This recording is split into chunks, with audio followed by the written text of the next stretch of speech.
वैष्णव साधकों के माथे पर जो चंदन लगा होता है उसे गोपी चंदन कहते हैं। और यह गोपी चंदन कहाँ से आता है? तो गोपी चंदन जो है द्वारका के पास एक गोपी सरोवर है, वहाँ से यह गोपी चंदन आता है। गोपी चंदन के लिए कहा जाता है कि गर्ग संहिता के अनुसार जो वैष्णव जो है नित्य प्रतिदिन गोपी चंदन लगाता है उसे जो है 1000 अश्वमेध यज्ञ करने का फल मिलता है। इस चंदन को लगाने से जो है समस्त तीर्थों में दान करने और व्रत का पालन करने का फल मिलता है और जीवन को भी परम लक्ष्य प्राप्त होता है। गोपी चंदन से जुड़ी हुई पौराणिक कथा को और जानते हैं। आइए जानते हैं पौराणिक कथा। कई हजारों साल पहले की बात है। एक राजा था। वह राजा बहुत दुराचारी और वह निकृष्ट प्रवृत्ति का था। उसके राज्य में जो है सभी बहुत दुखी रहते थे।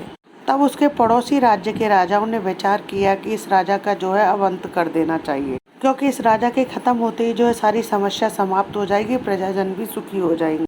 परंतु वह पड़ोसी राज्य का राजा जानता था कि इस दुराचारी और नीच प्रवृत्ति के राजा को युद्ध में हराना जो है संभव नहीं है। तो उस राजा को मारने के लिए पड़ोसी राज्य के राजा ने जो एक षड्यंत्र रचा और उस पड़ोसी राज्य के राजा ने अपने गुप्तचरों को उस राजा के यहाँ भेज करके उसकी दिनचर्या जानने के बारे में जिज्ञासा जाहिर की।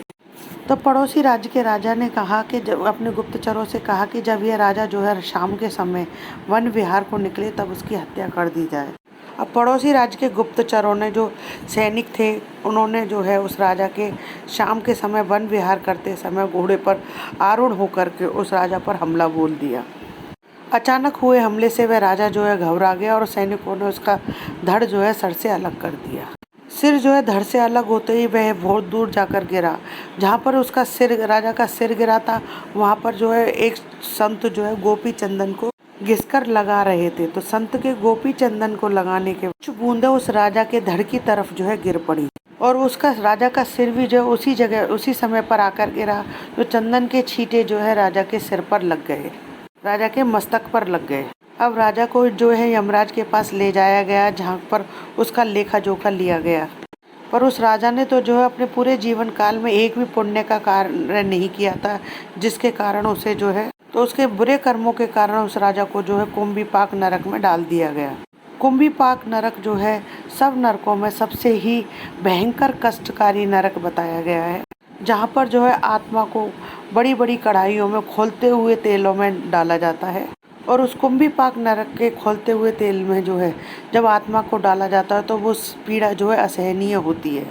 अब कुंभीपाक नरक में जहाँ पर एक तरफ कढ़ाइयों में बड़ी बड़ी कढ़ाइयों में तेल उबल रहा है, उसमें जैसे ही राजा के धड़ को डाला गया, उसमें राजा को डालते ही जो उसकी अग्नि जो है एकाएक शांत हो गई। इस घटना को देख करके जो है सभी बहुत आश्चर्यचकित हो गए। तब इस घटना की जानकारी जो है धर्मराज को दी गई।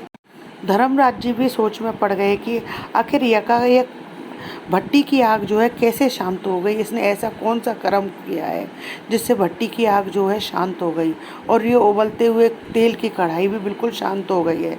तब अचानक वहाँ पर नारद जी प्रकट हुए। अब नारद जी को धर्मराज जी ने जो है सारा वृतांत सुनाया। नारद जी ने धर्मराज जी के द्वारा बताई गई सारी घटना सुनी। फिर उन्होंने अपनी दिव्य दृष्टि से जो है सारे वृतांत को जाना।